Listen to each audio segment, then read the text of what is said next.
Hello guys, welcome to my new video. So আজকের ভিডিওটা হয়ে যাচ্ছে গ্রামের লাস্ট ভিডিও। সো আজকে আমরা সবাই মিলে যাবো একটু বাইরে ঘুরতে। এই যে আমি রেডি। সো চলো তোমাদের সাথে শেয়ার করি কী কী করলাম ঘুরতে গিয়ে। চলো গাড়ির একবার দেখা হচ্ছে। এখানে হচ্ছে আমি রাস্তার কিছু ভিডিও নিলাম, কিছু ক্লিপ আমি এখানে নিলাম। আর সাইডে হলে যমুনা নদী আছে। এই যে রাস্তাটাও খুবই সুন্দর ছিল মোটামুটি। আর রাস্তাটা অনেক ভাঙা ছিল, অনেক ঝাঁকাচ্ছিল। খালি দেখো রাস্তার অবস্থা, ইটের রাস্তা তো তাই অনেক ঝাঁকাচ্ছিল। আর সাইড দিয়েই হলো আমাদের যমুনা নদী। যমুনা নদীর পানিটা শুকিয়ে গেছে। আবার যমুনা ব্রিজও আছে। তারপর সেখানে এসে পড়লাম আমরা কথা বলতে বলতে। এটা হলো কি এন্ট্রিতে একটা সুন্দর হার্ট আছে, হার্ট দিয়ে আমাদেরকে এন্ট্রি করছে। সেখানে এন্ট্রিতে এখান থেকে সেখানে দেখো রূপপুর পারমাণবিক বিদ্যুৎ কেন্দ্রটা পুরো স্পষ্ট দেখা যায়। পুরোটা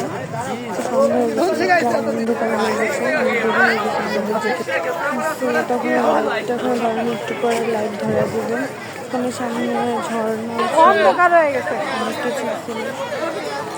হালকা হালকা লাইট ধরে দিচ্ছে, উঁচু যে জায়গাটা ছিল সাইডে ওইখান দিয়েও যাওয়া যায়। এটাও রাস্তা আছে, একটা সিঁড়ি আমি ওটার উপরে উঠছি।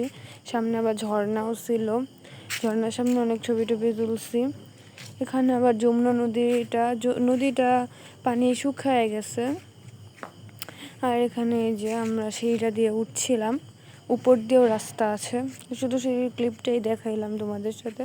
পরবর্তীতে আমি ওখানে যে দোলনাগুলো থাকে না, আমি ওই দোলনাগুলাতেও চড়ছিলাম, সেটাও তোমাদের দেখাবো একটু পরেই। আর এই যে উপর থেকে পুরো ভিউটাই নেওয়া যায় এখানে, লাইটিং চলে দিচ্ছে। আর এখানে এই যে আমি দোলনায় উঠে পড়ছি। দোলনাটা তখন প্রায় থামার পর্যায়ে থেমে যাচ্ছিলো আস্তে আস্তে। আর দোলনাটা বিশেষ করে অনেক জোরে জোরে ঘুরতেছিল। যেহেতু গ্রামের পর কত কিছু রাইড ছিল না, ছোটো ছোটোদের রাইডই বেশি ছিল। সো আমি দোলনাটায় উঠছি। এই যে তুমি হাই দিয়ে দিলাম তোমাদেরকে দুটো। তারপর এখন নেমে যাব প্রায়। তারপর এই যে আমরা বের হচ্ছি বাহিরে পার্কের থেকে। বের হওয়ার যায় এন্ট্রি হলো একটা আলাদা, আর বের হওয়ার জায়গা আলাদা। আর বের হওয়ার পরে আমরা বলছিলাম কালাইয়ের রুটি খাবো। এখানে যে কালাইয়ের রুটি, এটা আমি ফার্স্ট টাইম খাইছি, আমার কাছে অত ভালো লাগেনি। আমার ফ্যামিলির সবার কাছে এটা বলে অনেক ভালো লাগে, তারা বলে খায় এটা। কালাইয়ের মানে কালার ডাইল আছে না, মাস কালার ডাইল, সেটা দিয়ে বানায় এটা, তাই এটার নাম কালার পরোটা। সো আজকে আমার ভিডিওটা তোমাদের কেমন লাগলো বলে জানাবে। আজকের ভিডিওটা এই পর্যন্ত কি ছিল। সো যে যেখান থেকে দেখছো সুন্দর ভিডিওটা দেখবে, আর যেমন লাগে একবার সাবস্ক্রাইব করে দিবে, যাতে আমি আরও সুন্দর সুন্দর ভিডিও তোমাদের সাথে শেয়ার করতে পারি।